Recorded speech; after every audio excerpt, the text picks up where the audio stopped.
2026 বিধানসভা নিৰ্বাচনৰ পূৰ্বে খালী হ'ব কংগ্ৰেছ।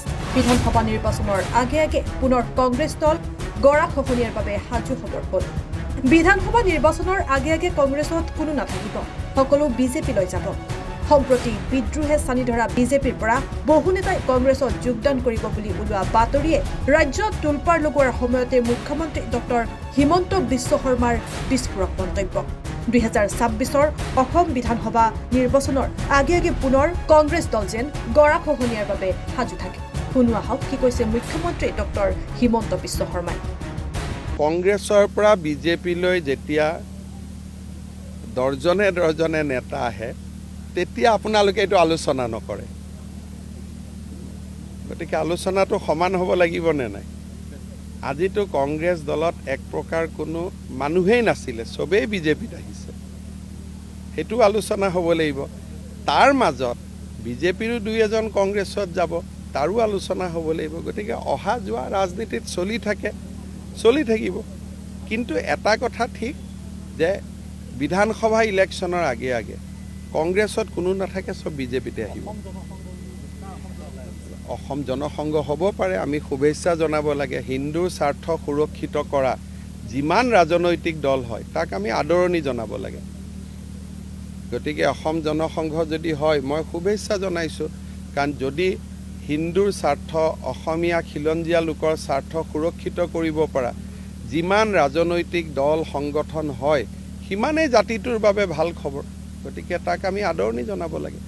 কংগ্ৰেছৰ পৰা বিজেপিলৈ যেতিয়া দৰ্জনে নেতা আহে তেতিয়া আপোনালোকে এইটো আলোচনা নকৰে। গতিকে আলোচনাটো সমান হ'ব লাগিব নে নাই?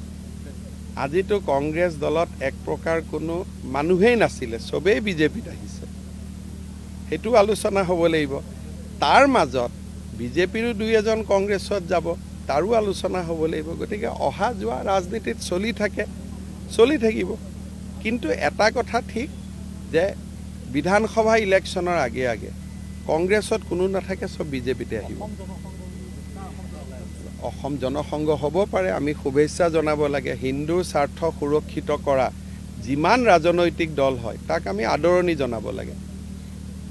গতিকে অসম জনসংঘ যদি হয় মই শুভেচ্ছা জনাইছোঁ, কাৰণ যদি হিন্দুৰ স্বাৰ্থ, অসমীয়া খিলঞ্জীয়া লোকৰ স্বাৰ্থ সুৰক্ষিত কৰিব পৰা যিমান ৰাজনৈতিক দল সংগঠন হয় সিমানেই জাতিটোৰ বাবে ভাল খবৰ। গতিকে তাক আমি আদৰণি জনাব লাগে। কংগ্ৰেছৰ পৰা বিজেপিলৈ যেতিয়া দৰ্জনে নেতা আহে তেতিয়া আপোনালোকে এইটো আলোচনা নকৰে। গতিকে আলোচনাটো সমান হ'ব লাগিব নে নাই? আজিতো কংগ্ৰেছ দলত এক প্ৰকাৰ কোনো মানুহেই নাছিলে, চবেই বিজেপিত আহিছে, সেইটো আলোচনা হ'ব লাগিব।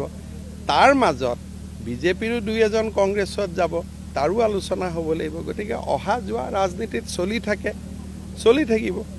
কিন্তু এটা কথা ঠিক যে বিধানসভা ইলেকশ্যনৰ আগে আগে কংগ্ৰেছত কোনো নাথাকে, চব বিজেপিতে আহিব।